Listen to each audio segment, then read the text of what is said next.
Et après l'incendie survenu vendredi dernier dans le centre d'accueil La Porte du Lys, 200 demandeurs d'asile avaient trouvé refuge dans le gymnase du Crossing à Schaerbeek. C'est là qu'on vous retrouve, Michel Gaillard. Ce soir, la moitié d'entre eux va être relogée via le SAMU social.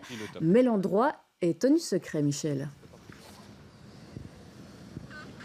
Oui, le transfèrement finalement de ces réfugiés, de ces demandeurs d'asile, eh bien, il va débuter et il se déroule depuis cet après-midi, mais il va reprendre là dans quelques minutes. Vous voyez sans doute derrière moi, il y a des barrières nadar, il y a une petite présence policière et d'agents communaux et puis des bus de la STIB, les réfugiés et demandeurs d'asile qui ont logé ici pendant le week-end au stade du Crossing de Schaerbeek dans l'urgence suite à l'incendie de la Porte du Lys, leur lieu d'accueil précédent.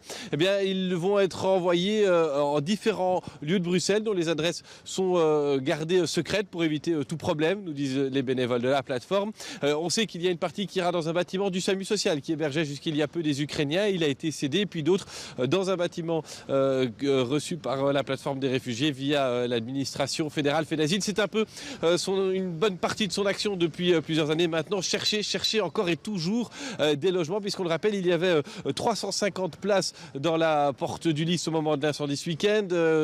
Seules 247 personnes y logeaient au moment de l'incendie et il y en a donc eu un peu plus de 200 qui ont logé ici à Schaerbeek. Alors voilà, il faut leur trouver de la place, mais il en manque encore, disent les bénévoles. Je vous propose d'ailleurs d'écouter à propos de cette organisation et de ce manque de place leur porte-parole, Mehdi Kassou.